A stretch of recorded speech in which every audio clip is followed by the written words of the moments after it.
போகிய நிலைகள் என்ன செய்யறோம்? நம்ம நாட்டு சக்கரை எடுத்தோம்னா அதுக்குண்டான கலவை இல்லைங்கிற போது அது அந்த உப்பு கரிசி இருக்கின்றது. ஆனால் அதே சமயம் இந்த வெள்ளை சர்க்கரையில வரப்போகும்போது அதனுடைய கலவையின் நன்மை கொண்ட அழுக்கை நீக்கி அது சுத்தமான நிலைகள் கொண்டு தெளிவாகின்றது.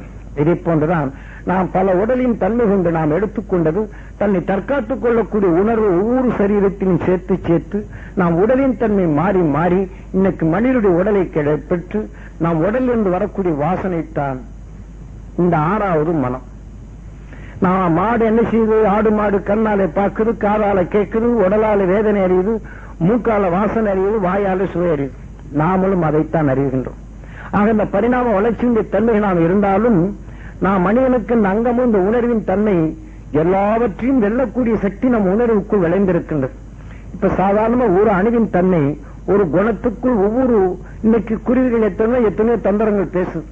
ஆனா அந்த குருவி தனக்குள் தந்திரத்தை எடுத்து அந்த உணர்வின் தன்மை தனக்குள் மணந்து அந்த உணர்வின் தன்மை தனக்குள் சேர்த்துக் கொண்டது தன்னை தற்காத்துக் கொள்ளக்கூடிய உணர்வின் தன்மை எடுத்துக்கொள்ளும். இந்த உணர்வால எடுத்துக்கொண்ட ஒவ்வொரு அணுவின் தன்மையும் அதுக்குள் வளர்ச்சியாகி இந்த உயிராத்மாவை சேருகின்றது. இப்படி தேன்றாடு போது அது வளர்ச்சியாகி இந்த உயிராத்மாவுடன் சேர்த்த பின் அது எடுத்துக்கொண்ட உணர்வுக்கொப்ப தன்னை தற்காத்துக் கொள்ளும் உடலின் அமைப்பு வருகின்றது. ஆனா தீயதை நீக்கி நல்லதை எடுக்கின்றது. இதே மாதிரிதான் ஒவ்வொரு அணுக்குள்ளும் அது சேர்த்துக்கொண்ட உணர்வின் ஆற்றல் தனக்குள் வருகின்றது. உதாரணமா ஒரு புழுவை ஒரு குழவை எடுத்து கொட்டுகின்றது. இந்த விஷத்தின் தன்மை அந்த புழுவின் தன்மையிலே இந்த விஷங்கள் படுகின்றது, குழவின் விஷங்கள். ஆனால் அதே சமயம் புழு குழவையா மாறுகின்றது. குழவையா மாறிய பின் என்ன செய்கின்றது? அதுக்கு யார் சொல்லிக் கொடுத்தாங்க? இந்த புழுவின் விஷம் அதுக்குள் இருக்கின்றது. அதோடைய நிலைகள் கொண்டு இதுவே தன் இனத்தை பெருக்குவதற்கு அடுத்த புழுவை கொண்டு வைக்கின்றது. ஆனால் இது யாரும் சொல்லிக் கொடுக்கல. ஏனென்றால் அந்த உணர்வுக்குள் இருக்கக்கூடிய இயக்கம். இதை போன்றுதான் நாம் புழுவிலிருந்து நாம் மனிதனா தோன்றவரிலும் ஒவ்வொரு உணர்வின் தன்மை மாற்றங்கள் அறியக்கூடிய சக்தியும் தன்னை காத்துக் கொள்ளக்கூடிய உணர்வும் ஒவ்வொரு அணுக்குள்ளும் நமக்குள் விளைந்து அதற்குண்டான உருவான உருப்படியான இந்த உடலை நமக்குள் வளர்த்து நாம் எல்லா கழிவையும் கழிவாக்கக்கூடிய இந்த ஆற்றல் மிக்க நிறைகள் வரும்போதுதான் நாம் சாப்பிட்ட ஆகாரத்துக்குள் நஞ்சின் தன்மை இருந்தாலும் அதை கழித்து விட்டு நல்ல உடலாக நமக்குள் சேர்த்து அந்த ஆற்றல் மிக்க மனமாக வெளியில வருவதுதான் ஆறாவது அறிவு. இந்த ஆறாவது அறிவை நாம் சுவாசித்து உயிரிலே பற்றவுடனே நாம் எதை எண்ணுகின்றோம்? கர்ணக்கிழங்குல விஷம் இருக்குது, அதை வேக வச்சு அந்த விஷத்தை நீக்கிவிட்டு நாம் சாப்பிடுகின்றோம். இதற்கு பேர்தான் இந்த ஆறாவது அறிவின் பேர்தான் சரகண பவா குஹா. அதாவது எதையுமே சரணமடைய செய்யக்கூடிய சக்தியாக இந்த உடலான இந்த குகைக்குள் நின்று கந்தா வருவதை எல்லாம் சிறுக சிறுக வருவதை அதை கடம்பா கந்தா என்பதை தனக்குள் அணைத்து நாம் எத்தனையோ குணங்கள் கொண்டு நாம் எடுத்தாலும் எத்தனை வகையான உணர்வுகள் நமக்குள் எடுத்தாலும் இதான் கந்தா. கடம்பா இதையெல்லாம் உருவாக்கி, கடம்பா என்பது உருவாக்கி காட்டு ஏயா.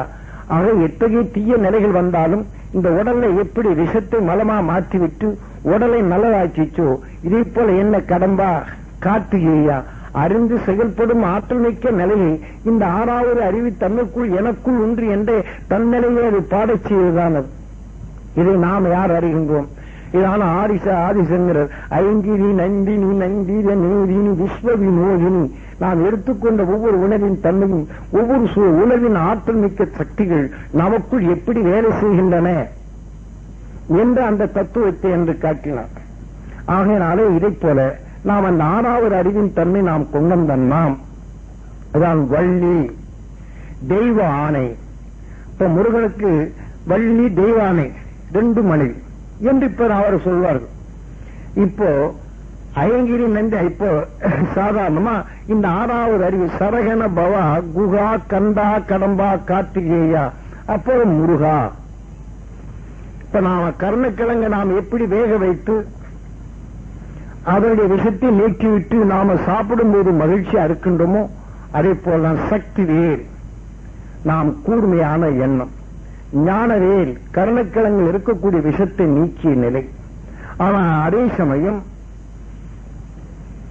வேலும் மயிலும் நாம் கர்ணக்கிழங்க நாம் எப்படி அது விஷத்தை நீக்கிட்டு நாம சாப்பிட்ட உடனே அந்த ஞானத்தால் நாம் சாப்பிட்ட உடனே உடல் என்ன செய்து மகிழ்ச்சி ஆகின்றது.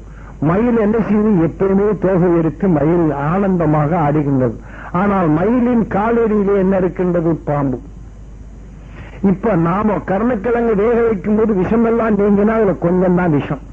அந்த உணவில் அந்த கருணக்கிழங்குல இருக்கக்கூடிய விஷயத்தை நமக்குள்ள சாப்பிட்டோம்னா நம்ம உடல் இருக்கக்கூடிய மூல வியாதிகள், நம்ம உடல்ல இருக்கக்கூடிய மொழிக்கு மூட்டுக்கெல்லாம் வலி இருக்கும். இந்த குத்தல், இந்த விஷத்தின் தன்மை அந்த கருணக்கிழங்கு சாப்பிட போகும்போது அந்த இடத்துல நீக்கும். இந்த விஷத்தை நீக்கக்கூடிய நிலைகள் அதனுடைய சக்தி நமக்குள் அடங்கி நமக்குள் வரும் துன்பத்தை நீக்கக்கூடிய நிலைகள் நமக்குள் வரும். அதான் சர்வகன பவா குகா கந்தா கடம்பா கார்த்திகையான். இந்த 6வது அறிவின் தன்மை இதையெல்லாம் நாம சமைச்சு உட்கொள்ளும் நிலைகள். அதான் முருகன். அப்ப முருகன் யாரு? 6வது அறிவு. அப்ப வேலும் மயிலும், மயிலின் காலடியிலே பாம்பு விஷம். இப்ப அதுக்கு கதை எழுதியிருப்பார்கள். அதாவது அசனோடு முருகன் போர் செய்தான். போர் செய்ய போகும்போது என்ன செய்யறான்? சூரனை அடக்க போகும்போது, முருகா நான் உன் காலடியிலே இருக்கிறேன், எனக்கு வரம் கொடு அப்படின்னா. ஆக நம்ம வாழ்க்கையிலே எந்த நிலை இருந்தாலும் இந்த உணர்வு, நாம் ரோட்லே போனாலும் ஒருவன் தவறு செய்கிறான் என்றால் அந்த ஆத்திரமான உணர்வு நம்மை தாண்டும். அப்ப நமக்குள் அது போராகின்றது. ஆனால் போராக போகும்போது மனிதன் என்ன செய்யறான்? இந்த உணர்வை நாம தடுக்கின்றான், அதை அழிக்க வேண்டும். அப்ப அது உணர்வை மாற்றக்கூடிய சக்தி வரப்போகும்போதுதான் அதை தான் அசுரன் என்று சொல்லி, இப்ப நாம கருணக்கிழங்கு நாம் என்ன செய்யறோம்? அந்த விஷயத்தை நீக்கும் போது அது அசுர சக்தியை நீக்கிறோம். அப்ப நாம் அந்த கருணக்கிழங்கு சாப்பிட்டோம்னு என்ன செய்யறோம்? நம்ம காலடியிலே அது இருக்கின்றது. எனக்குள் இருந்த இந்த விஷயத்தின் தன்மை நம்ம ஆக்கப்பூர்வமான சக்தியாக இருக்கின்றது. அதனால்தான் இதை அங்கே இதுக்கு காட்டுகின்றார்கள். இதுக்குத்தான் அன்று நாம்